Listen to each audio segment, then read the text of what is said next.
Las Vegas shimmered that night like it always did, bright, loud, and pretending nothing fragile ever broke beneath its neon lights. Dean Martin sat alone in his dressing room at the Riviera Hotel on February 14, 1976. The clock on the wall read 11:47 p.m. His show had ended 2 hours earlier. He had done what he always did, sang like silk, joked like a man who never worried, smiled like life was simple. The audience believed him. They always did. But now the stage lights were off. The tuxedo jacket hung loosely over the back of his chair. His bow tie lay undone on the table beside a half-finished drink. The room smelled faintly of cologne and stage powder.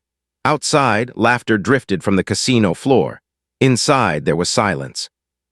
Dean rubbed his eyes. He was tired, not the kind of tired sleep fixes, the kind that settles in the bones. There was a knock on the door. It wasn't gentle, it wasn't polite. It was heavy, insistent. Dean frowned. Most people waited until morning if they needed him this late. He stood, walked to the door, and opened it. Elvis Presley stood there. For a moment, neither of them spoke. Elvis looked different. He was still unmistakably Elvis. The dark hair, the presence, the aura that once made stadiums shake, but something in him had dimmed. His eyes were glassy, not from arrogance, not from ego, but from exhaustion. His breathing was uneven, like he had run farther than the hallway required. "Elvis," Dean said quietly, "I thought you were in Memphis." Elvis stepped inside without answering. Dean closed the door slowly. Elvis removed his sunglasses and placed them carefully on the table.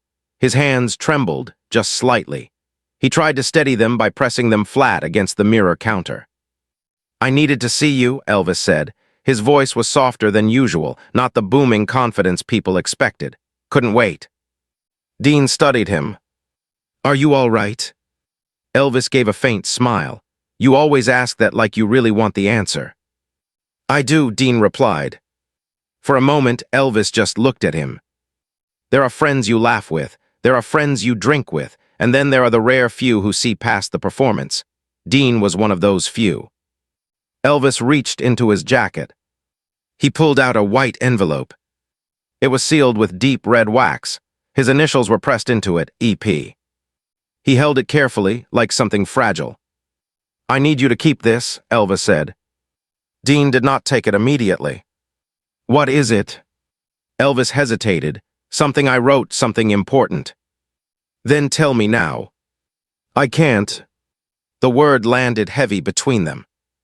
Dean leaned against the wall. "You can sing in front of 40,000 people without blinking, but you can't talk to me." Elvis let out a tired laugh. "Singing's easier." The silence stretched. "I need you to promise something," Elvis continued. "Promise you won't open this until after my funeral." Dean stiffened. "Don't start with that," he said. "You're not going anywhere." Elvis looked down at the envelope. "Promise me." There was no drama in his tone, no theatrics, just seriousness. Dean stepped closer. "Why?" "Because if you read it while I'm alive," Elvis said quietly, "you'll try to fix it, you'll try to help, and some things can't be fixed, not the way we think." Dean's jaw tightened. "You don't know that." Elvis finally met his eyes. "Dean, you've always been the strong one, the calm one, the one who doesn't panic. I need you to be that man again." He placed the envelope into Dean's hands. It felt heavier than paper should feel. "I trust you," Elvis said. Dean swallowed. "You trust me with something that sounds like goodbye." "It's not goodbye," Elvis said softly. "It's insurance." "Insurance for what?" "For the truth." Dean frowned. "Truth about what?" Elvis shook his head slowly. "About who I am when the lights go out." The words were simple, but they carried weight. Dean stared at the envelope, then back at his friend. "You think you're alone in this?" Dean asked. "You think I don't see it, the pressure, the expectations, the way people pull at you like you're not even human?" Elvis gave him a faint smile. "That's why I'm here." There was something almost childlike in that admission. Not the king of rock and roll, not the icon, just a man who needed one honest conversation. Dean placed the envelope carefully on the table. "Then sit," he said. "Talk." Elvis sank into the chair. They talked for nearly an hour. Not about fame. Not about money. Not about contracts or tour. They talked about fear. About what it feels like when the world only loves the version of you that performs. About how easy it is to lose yourself inside expectations. Elvis spoke slowly at first, then faster, words spilling out like something that had been held back too long. Do you ever feel, Elvis asked at one point, like they don't love you, they love what you give them? Dean didn't answer immediately. Yes, he said finally, but you learn to separate it or it eats you. Elvis nodded. I think it's eating me. The honesty in that sentence made the room feel smaller. Dean reached for his glass, then stopped. He didn't need a drink for this conversation. You're not as trapped as you think, Dean said. Elvis smiled faintly. You've always believed that. Because it's true. Elvis looked at the envelope. Promise me. Dean picked it up again. The wax seal was unbroken, perfect. I promise, Dean said, after the funeral. Elvis exhaled, relief passing over his face like a wave. Thank you. They stood. There were no dramatic hugs, no tears. Just two men who understood more than they said. At the door, Elvis paused. One more thing. Dean waited. No matter what you read, remember I tried. Tried what? To stay myself. And then he left. Dean drove home in silence. The envelope sat on the passenger seat beside him. The city lights blurred outside the windshield. At a red light, he glanced at it. Red wax. EP. It felt like holding someone's heartbeat in paper form. When he reached his Beverly Hills home, he didn't open it. He didn't even look inside. He walked straight to his study.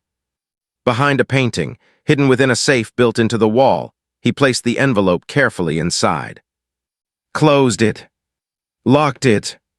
And stepped back. For the first time that night, he felt something close to fear. Months passed. Then a year. Dean saw Elvis occasionally at events, television appearances, award shows. Each time he noticed small changes. Fatigue. Silence where there once had been laughter. A heaviness behind the smile. They didn't speak about the envelope again. They didn't need to. It sat in Dean's house like a quiet reminder that something unsaid still existed. August 16, 1977. The phone rang. Dean answered. The voice on the other end was steady, too steady. Elvis has passed. The world seemed to pause. Dean didn't cry immediately. He sat down slowly. The promise echoed in his mind. After the funeral came 2 days later. Dean watched from home. The cameras focused on flowers, crowds, history. They called it the end of an era. They talked about records, tour, impact. No one talked about fear. No one talked about the quiet conversations in dressing rooms. That night the house was silent. Dean walked into his study. He stood in front of the painting, moved it aside, opened the safe. There it was. White envelope. Red wax. EP. His hands trembled. For 18 months, he had carried the weight of something he didn't understand. Now the time had come. He sat down. The room felt colder. He broke the seal. The sound of wax cracking echoed softly. Inside were several pages of handwritten letter. And something else. A small cassette tape. Unlabeled. Dean placed the tape aside for now. He unfolded the first page. The handwriting was unmistakable. Familiar. Alive. Dear Dean. He began to read. And by the 5th page, his breath had grown shallow. By the 10th, his vision blurred. By the time he reached the final paragraph of the first section, his knees gave way beneath him. He did not collapse from shock. He collapsed from understanding. Because what Elvis had written was not accusation. It was confession. Not blame. But truth. A truth about loneliness. About pressure. about losing yourself slowly while the world applauds. And in those pages, Elvis had not written about villains. He had written about vulnerability, about how easy it is to become your image, about how even kings feel small in empty rooms. Dean sat on the floor, the letter shaking in his hands. For the first time since that knock in 1976, he understood. This envelope was never about exposing others. It was about preserving the man behind the myth. And he had promised. He had promised to make sure the truth lived on. Not the headlines, not the rumors, but the human truth. Dean closed his eyes. The room was silent. But somewhere inside that silence, he could hear Elvis's voice, not singing, but speaking honestly, finally free of the stage. And Dean realized something powerful. Sometimes the bravest thing a man can do is admit he was tired of pretending. Dean stayed on the floor for a long time, not because he was weak, but because the human body has its own way of responding when the heart is asked to hold too much at once. The room around him felt unchanged, the same framed photos on the wall, the same faint scent of old books and polished wood, the same quiet luxury of a Beverly Hills home built to feel safe. But the meaning of everything inside it had shifted. The envelope was no longer paper and wax. It was a doorway. It was a confession. It was a request made by a man who had spent years being introduced as a legend while quietly feeling like a person who had forgotten how to be ordinary. Dean had always understood performance, had always understood the difference between the stage and the soul. Yet as he held those handwritten pages in his trembling hands, he realized he had underestimated how far that distance could stretch inside someone like Elvis Presley. He forced himself to breathe slowly, to reread a few lines and make sure his mind was not inventing what his eyes were seeing. The letter wasn't sensational. It wasn't written like a threat or a plot. It was written like a late-night truth you only say when you have accepted that the world may never let you say it out loud. Elvis wasn't pointing fingers at the world, and he wasn't trying to rewrite history. He was describing his inner life with a kind of honesty that made Dean feel as if he were reading something sacred, something that was never meant for headlines or talk shows. The pages were filled with memories that didn't sound like the glamorous stories fans loved. Hotel rooms where Elvis stared at the ceiling until sunrise, rehearsals where he smiled while feeling hollow, moments where he could hear the crowd screaming his name and still feel lonely because nobody in that crowd knew the man behind the name. Elvis wrote about how people kept asking for more shows, more songs, more smiles, and how no one ever asked with true patience what it cost to deliver more, every night without ever being allowed to fall apart. Dean's eyes kept catching on one phrase that seemed to repeat in different forms, like a heartbeat under everything else. I don't want to be remembered only for what I gave them. Those words landed in him like a stone, because Dean knew that fear too. The difference was that Dean had learned to hide it behind humor, behind smoothness, behind a voice that could turn sadness into velvet. Elvis had hidden it behind mythology, and myths are heavier than jokes. As Dean continued reading, it became clear that the sealed envelope wasn't a weapon or a scandal. It was a last attempt to place something real in someone else's hands before the world turned him into a story that didn't belong to him anymore. Dean's throat tightened as he realized how deliberate Elvis had been. The request not to open it until after the funeral wasn't about drama. It was about timing, about protecting the letter from the noise that would have rushed in if it had been discovered too early. Elvis wanted these pages to be read in silence first, by someone who would listen as a human being rather than react as a public figure. When Dean reached the later sections, the letter shifted into something even more personal, almost like Elvis was sitting across from him in that Riviera dressing room again, speaking in a tired voice and choosing his words carefully. Elvis wrote that he had kept smiling for people who loved him, and he wasn't angry at them for it because he understood that fans didn't mean harm. He wrote that most people weren't cruel.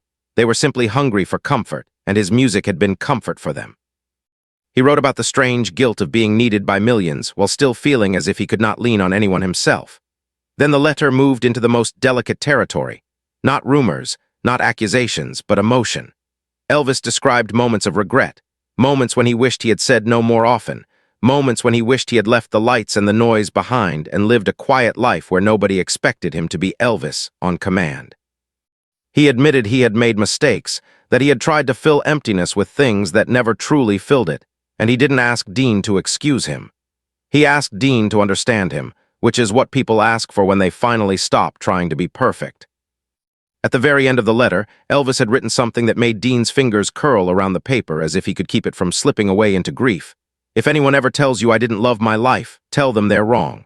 I loved it. I just didn't always know how to live inside it. Dean read that line again and again until he felt a kind of quiet ache settle in his chest, an ache that did not scream but stayed. Then he noticed the cassette tape again, sitting near the edge of his desk like a final sentence that hadn't been spoken yet. It was unlabeled, which felt intentional, as if Elvis wanted Dean to approach it without expectations, without the mind filling in the blanks. Dean stared at it for a long moment, and in that stare was a lifetime of instincts. How to protect a friend's dignity, how to survive the press, how to keep something private in a world that feeds on public pain. He stood slowly like a man twice his age, and carried the tape to a small stereo he kept in the study for late-night listening. His hand hovered over the play button. He thought of how Elvis had looked the night he knocked, how his breathing had been heavy, how his eyes had held a kind of urgency that felt more spiritual than physical, like a man making peace with something he could not reverse. Dean's finger pressed down. For a few seconds there was only the soft hiss of an old tape beginning to turn, the gentle mechanical sound of something moving forward into memory. Then Elvis's voice came through, low, close, intimate, as if he were speaking into Dean's ear rather than into a microphone. Dean's entire body froze, not in fear, but in a shock that only grief can bring, hearing the voice of someone you know is gone, hearing it alive again, hearing the breath between words and realizing the world will never produce new breaths from that person. Elvis wasn't performing. There was no band, no crowd, no laughter. It was just him talking quietly like a man recording a message because he didn't trust himself to say it face to face. He sounded calmer than he had in the dressing room, and that calmness made it more painful, because it felt like Elvis had finally found a place where he could speak without being interrupted. The recording wasn't a reveal or a trap. It was a spoken letter, a companion piece to the handwritten one, and in it Elvis talked about the simple things he wished he had done more often, calling old friends, sitting on a porch without thinking about schedules, eating without guilt, sleeping without dread, laughing without feeling like a product. He spoke about his daughter with tenderness, about wanting her to know that the man behind the famous name had loved her in a way that fame could never compete with. He spoke about Priscilla with a complicated softness, not blaming, not romanticizing, just acknowledging that life had taken them into different shapes and that both of them had tried to survive in their own ways. He spoke about his father with a tone of sadness that was almost apologetic, like he worried he had made life harder for those who loved him by becoming too big to manage. Then Elvis addressed Dean directly, and the whole room seemed to lean in. He thanked Dean for being honest with him when honesty was not popular, for being a friend who didn't need access or favors, for treating him like a man rather than a monument. Elvis's voice wavered once, not dramatically, just slightly, when he said that Dean's friendship had been a reminder that his real self was still somewhere inside the noise. Dean sat very still, his hands clasped together so tightly his knuckles whitened, his eyes locked on nothing as if looking away might break the spell. Elvis was not asking Dean to start wars or chase revenge. Elvis was asking Dean to protect something delicate, the truth of his humanity, the truth that he had struggled, the truth that he had tried, the truth that his story did not have to become a circus. As the tape continued, Elvis described the sealed envelope idea in his own words, and the explanation made Dean's stomach turn with sorrow. Elvis said he didn't want anyone to stop Dean from reading it too soon, because people around a famous death are not gentle. They are loud, they are hungry, they rewrite, they profit, they argue. Elvis didn't want the letter to become a public tug-of-war before it was even heard properly by one trusted friend. He wanted Dean to receive it in private, to sit with it, to feel it, to understand it, and only then, only if Dean believed it was right, to share parts of it in a way that protected the dignity of everyone involved. Elvis's voice was careful here, almost protective. He said he wasn't interested in punishing anyone. He said he knew he had made choices, and he wasn't trying to pretend he had been perfect. He said the only thing he could not bear was being reduced to a single ugly headline, a single shallow explanation, a single story that erased the many quiet truths of his life. When the tape ended, it clicked softly and began to rewind on its own. Dean remained in his chair as if he had been carved there. The silence afterward was different from the silence before. Before, silence had been emptiness. Now it was presence. Now it felt like Elvis had been in the room. Dean finally exhaled, and it sounded like a man letting go of a breath he had been holding for 18 months. He closed his eyes, and for the first time since the phone call announcing Elvis's death, he let himself cry. Not in a dramatic way, not in a Hollywood way, but in the quiet way men cry when no one is watching and they don't need to perform strength. The tears were not only for Elvis's death. They were for Elvis's life, for the loneliness that had echoed in every line of the letter, for the calm sadness in his recorded voice, for the fact that the world had asked him to be a symbol and had rarely offered him permission to be fragile. When Dean finally wiped his face, he did something he had not expected to do. He began to speak out loud as if Elvis were still there. He told the empty room that he understood. He told the empty room that he was sorry. He told the empty room that he would do what Elvis asked, not the dramatic version the world would want, but the meaningful version. Dean knew the temptation that always comes after a famous death. People want to own the story. They want to say they knew the person best. They want to insert themselves into history. Dean did not want that. He did not want to become a headline or a hero. He wanted to be a friend who honored a promise without turning it into a spectacle. Still, he also knew something else. If Elvis's truth remained locked forever, the world would fill the silence with noise, and noise has a way of becoming truth when it is repeated long enough. Dean understood the responsibility, not to expose, not to accuse, not to create scandals, but to keep the narrative human. To remind people that behind the gold records and the legends there had been a tired man who loved, struggled, hoped, and feared like everyone else. Dean thought about Elvis's daughter, about what it would mean someday for her to read what strangers wrote about her father, and how those strangers would never know the tenderness that Dean had just heard on the tape. Dean thought about fans too, not as a faceless crowd, but as people who had found comfort in Elvis's music. They deserved honesty, not cruelty. They deserved truth, not sensationalism. Dean made coffee even though it was late, because sleep was impossible now. He sat back down and reread the letter from the beginning, slower this time, underlining nothing, marking nothing, simply letting the words settle where they belonged. The more he read, the more he noticed that Elvis had hidden small gifts between the heavier sentences, little memories of laughter, tiny descriptions of ordinary moments, brief mentions of songs and jokes, and quiet kindnesses that never made the newspapers. Elvis had written about a night in a diner where no one recognized him, and how peaceful it felt to be ignored. He wrote about how he liked the smell of rain on the Graceland driveway, about how certain old gospel melodies still made him feel calm, about how he sometimes wished he could stand in the back of a room and listen to someone else sing without anyone turning to stare at him. Those details broke Dean in a different way, because they were so human they made fame feel almost tragic. As the night deepened, Dean understood what the envelope truly contained, not an explosive secret but a final act of control. Elvis had spent his life being photographed, interpreted, sold, and mythologized. The envelope was his way of saying, here is the version of me that no one can steal. Dean felt the weight of that trust like a hand on his shoulder.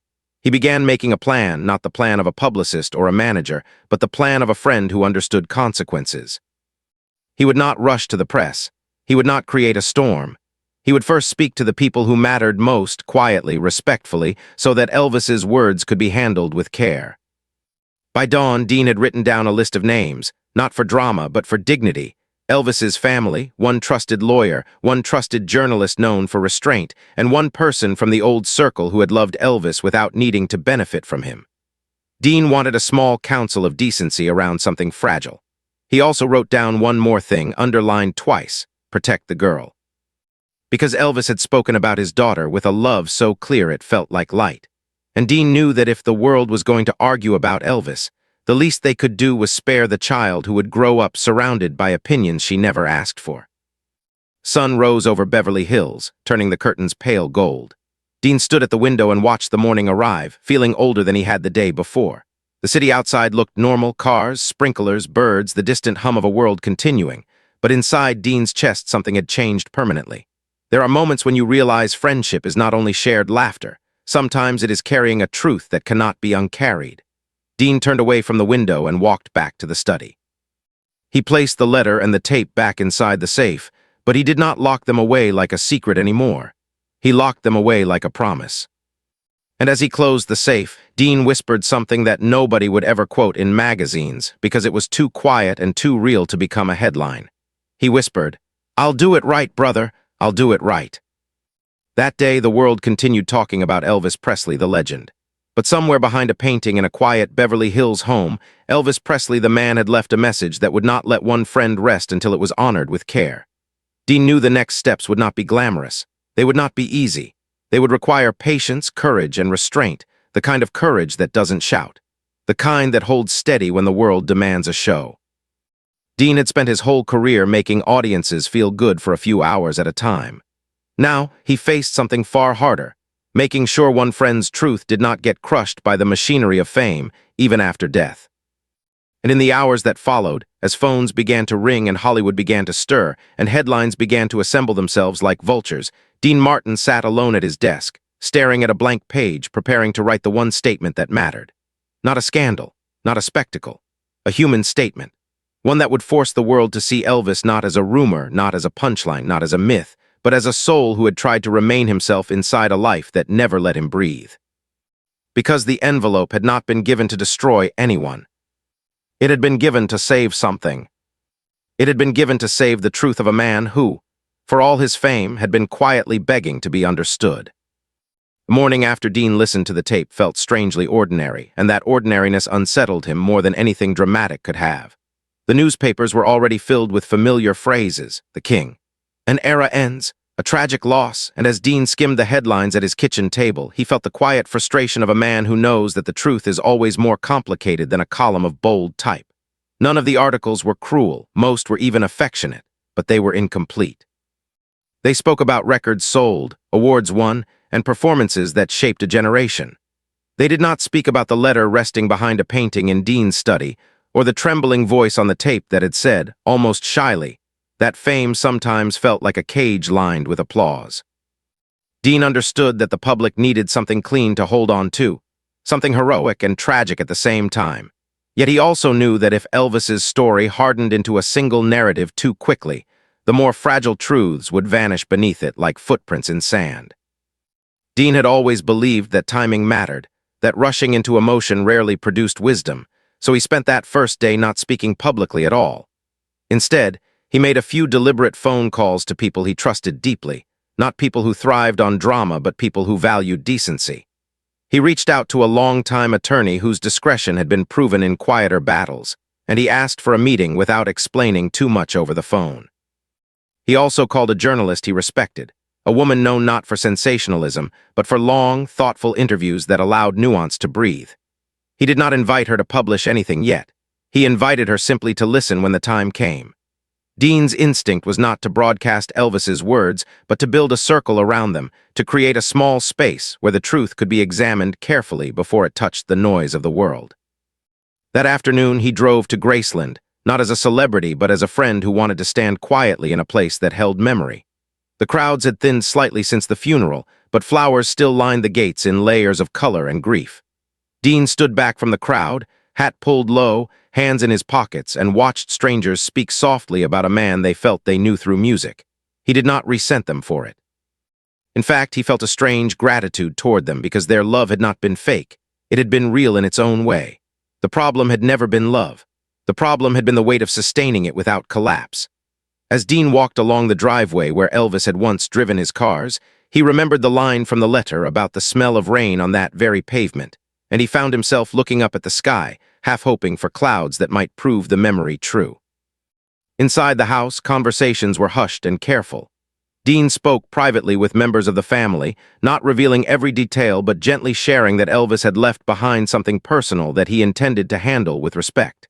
He watched their faces closely as he spoke, searching for signs of readiness or resistance, and he saw something that surprised him: relief. It was subtle, almost hidden, but it was there. They too were tired of the myths that either idolized or criticized without understanding. They too wanted Elvis remembered as a man who had tried, not just a figure who had fallen. Dean did not show them the letter yet. He did not feel it was time. But he assured them that nothing would be released without consideration for dignity, and that assurance seemed to ease a tension that had been quietly present since the funeral. When Dean returned to Beverly Hills, he felt the heaviness of responsibility settle more firmly onto his shoulders. The envelope had been opened, but the work had only begun. He sat at his desk and began drafting a statement, not a dramatic announcement, but a measured acknowledgement that there were personal writings from Elvis that deserved thoughtful attention. He struggled over each sentence, aware that words could either protect or distort. He avoided phrases that sounded accusatory or theatrical.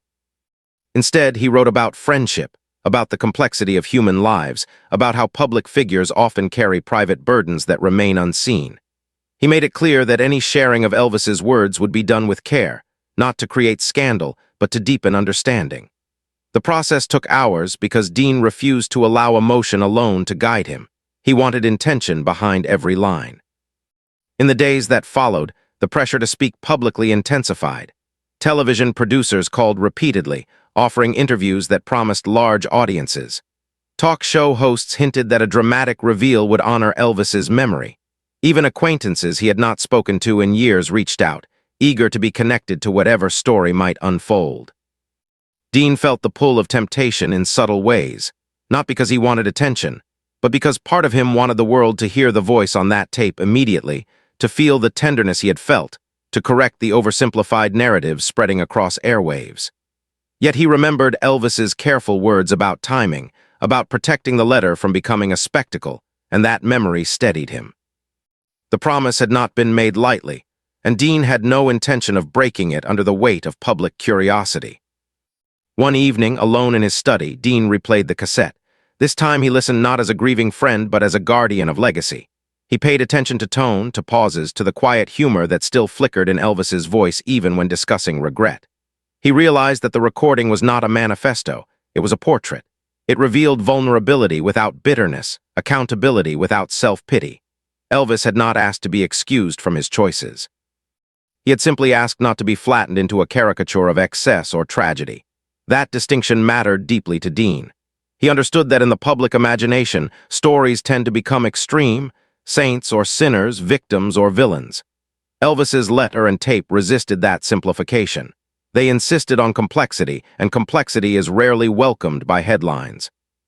As the weeks passed, Dean began meeting quietly with the small circle he had assembled.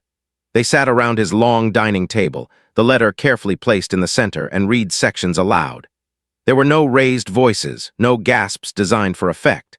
There were thoughtful pauses, occasional tears, and long silences in which everyone seemed to be measuring the weight of what they had heard. The attorney spoke about legal considerations, about the importance of consent from the family and the risks of misinterpretation. The journalist spoke about narrative responsibility, about how to contextualize the words so they would not be twisted into something they were not. Dean listened to them all, absorbing perspectives, because he understood that honoring a promise sometimes means inviting wisdom rather than acting alone. Through these conversations, a plan slowly formed. Rather than releasing the entire letter at once, Dean would share selected passages in a carefully crafted interview, one that focused on Elvis's humanity rather than controversy. The tape, they agreed, would not be played publicly in full. Instead, excerpts would be quoted with sensitivity, ensuring that Elvis's tone and intent were preserved. The goal was not to shock but to illuminate, not to accuse but to deepen understanding. Dean felt a sense of calm as this approach solidified because it aligned with the spirit of the envelope. Elvis had wanted the truth to breathe, not explode. When the interview finally aired weeks later, it was unlike anything the public expected. There were no dramatic accusations, no fiery condemnations. Dean spoke quietly about friendship, about late-night conversations in dressing rooms, about the loneliness that can exist even at the height of fame. He read a passage from the letter where Elvis described wishing to be remembered for his love of music rather than the size of his audience, and the studio fell into a rare stillness. Viewers who had tuned in expecting scandal found themselves confronted instead with vulnerability. Letters began arriving at Dean's home, thousands of them, from fans who said they felt closer to Elvis after hearing those words, who admitted they had never considered how isolating greatness might be. The response was not universally gentle. Some critics accused Dean of softening history, of romanticizing a complicated life. But Dean accepted those critiques with a steady heart because he knew he was not rewriting the past, he was widening it. He was making room for nuance. The family expressed gratitude for the measured approach, and that gratitude reassured him more than any ratings report could have. Over time, the narrative surrounding Elvis began to shift subtly. Articles appeared that explored the pressures of celebrity culture, that questioned how society consumes and discards its icons. Young artists spoke openly about mental health and the cost of constant performance, citing Elvis's story as a reminder to seek balance. Dean watched this cultural conversation unfold with a mixture of sorrow and quiet satisfaction. The envelope had not created a scandal, it had sparked reflection. In private moments, however, the weight of the promise still pressed against Dean's chest. There were nights when he would sit alone, the letter spread before him, and wonder whether he had done enough or perhaps too much. He questioned his choices not because he doubted his intentions, but because he understood how fragile memory can be. He found comfort in small rituals, playing one of Elvis's gospel records softly in the background, revisiting old photographs where laughter seemed unforced, remembering the way Elvis had looked in the doorway of the Riviera dressing room with eyes that were tired yet trusting. Dean realized that grief is not a single event, but a long companion that walks beside you quietly, sometimes heavy, sometimes almost light. As months turned into a year, the envelope gradually became less of a burden and more of a testament. Dean no longer felt crushed by its contents. He felt guided by them. The promise had reshaped him in subtle ways.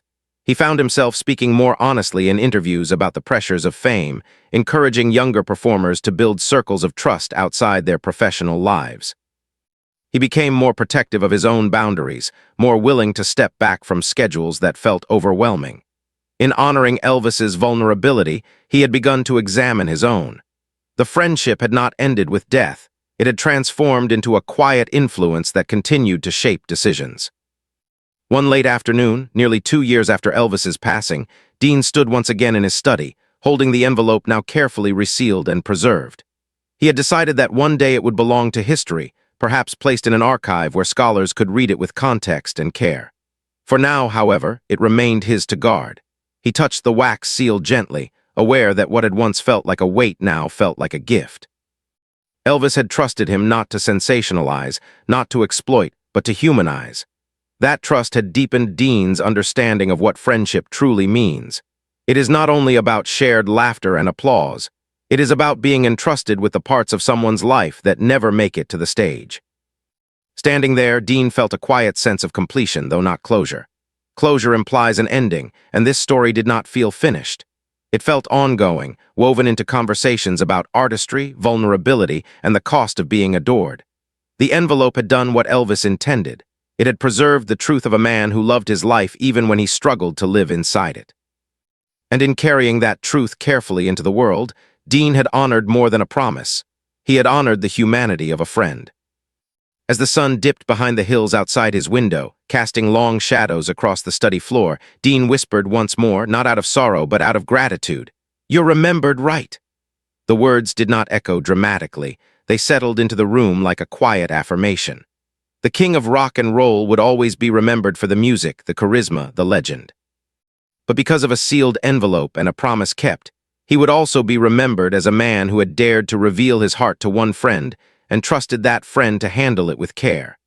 And sometimes, in a world that rushes toward spectacle, that kind of remembrance is the most powerful legacy of all. Years passed and time did what time always does. It softened edges without erasing them. The world continued to play Elvis's music, continued to hang posters, continued to sell records, continued to debate, analyze, celebrate, and speculate. Fame did not die with him, it multiplied. But beneath the bright surface of legacy, something quieter endured, something that did not belong to headlines or anniversaries. It belonged to a sealed envelope, a private recording, and a promise kept not for attention, but for truth. Dean carried that promise with him the way a man carries an old photograph in his wallet, unseen by others, yet always present.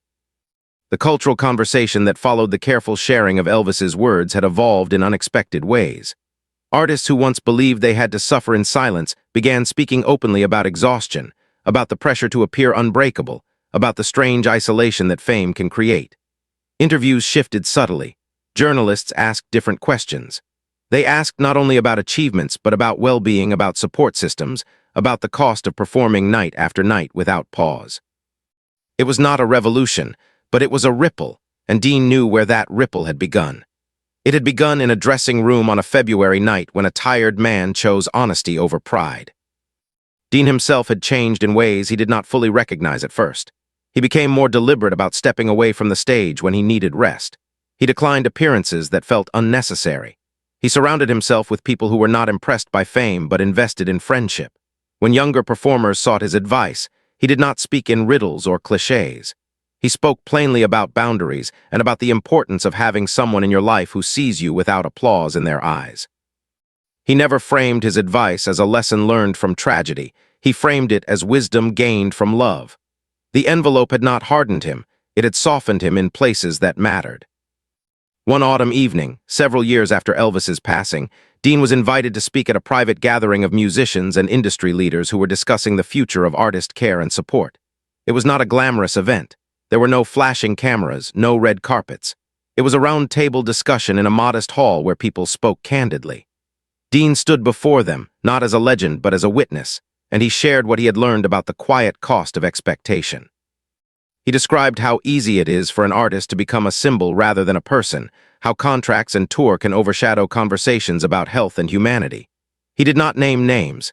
He did not recount secrets. But he spoke with the weight of someone who had seen how quickly a life can become a story told by others. His words were steady and unadorned, and they carried a depth that silenced the room. After the discussion, a young singer approached him with tears in her eyes and thanked him for speaking about vulnerability without shame. She said that hearing someone of his stature acknowledge struggle made her feel less alone in her own fears. Dean nodded gently, recognizing the familiar echo of a sentiment he had once read in Elvis's letter, that the hardest part of fame is believing you must face it alone. In that moment, Dean understood something profound.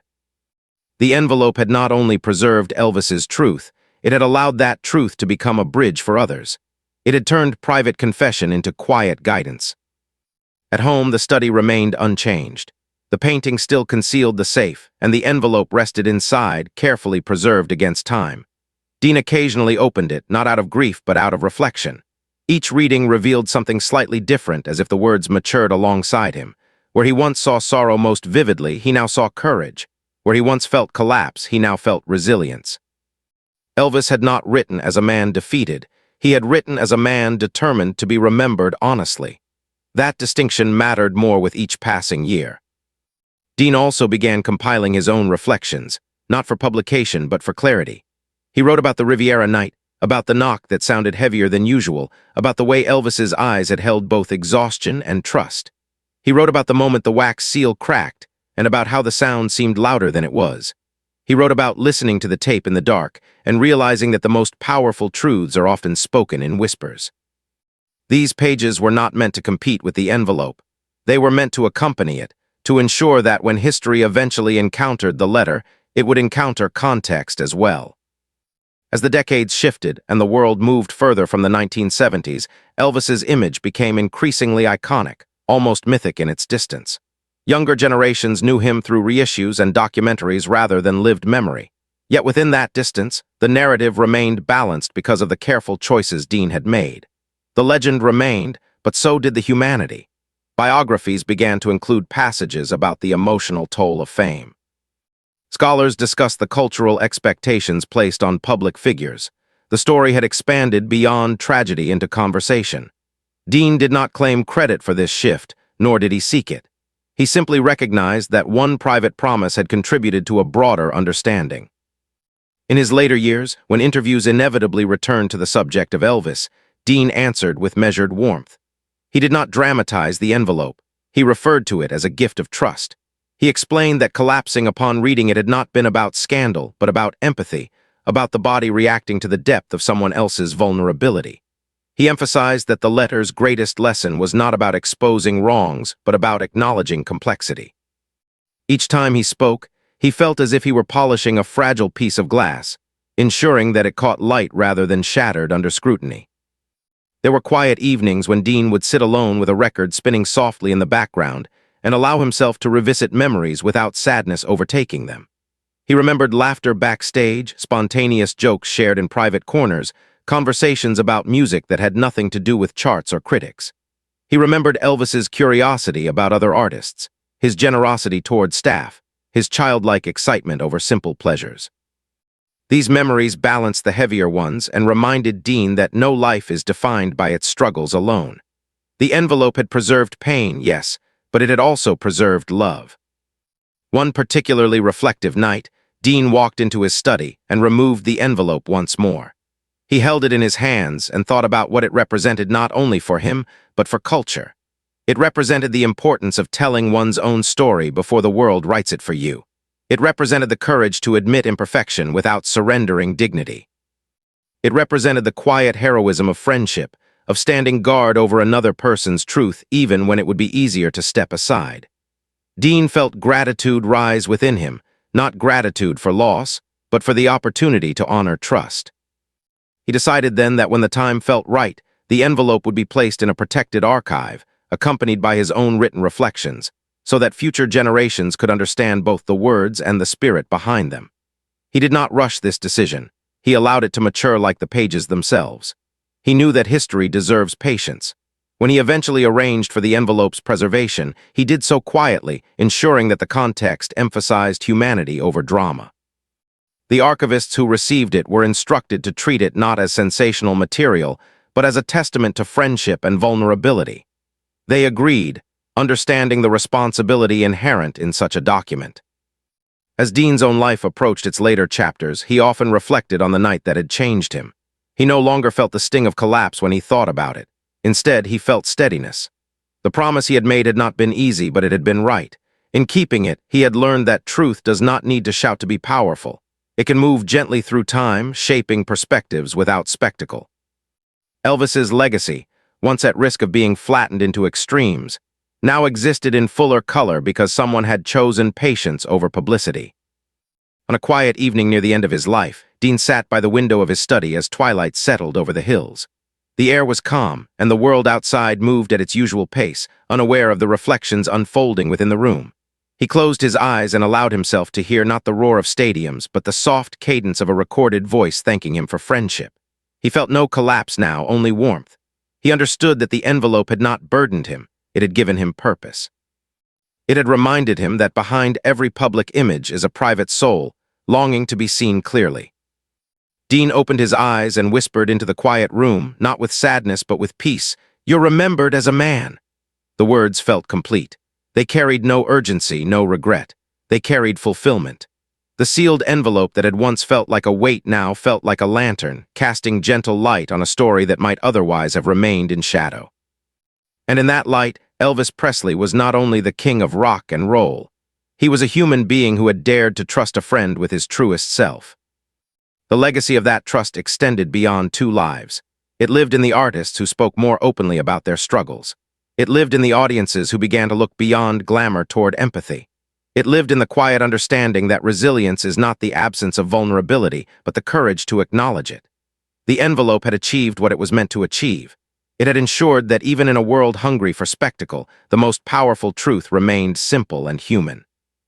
And so the story did not end with collapse or scandal or accusation.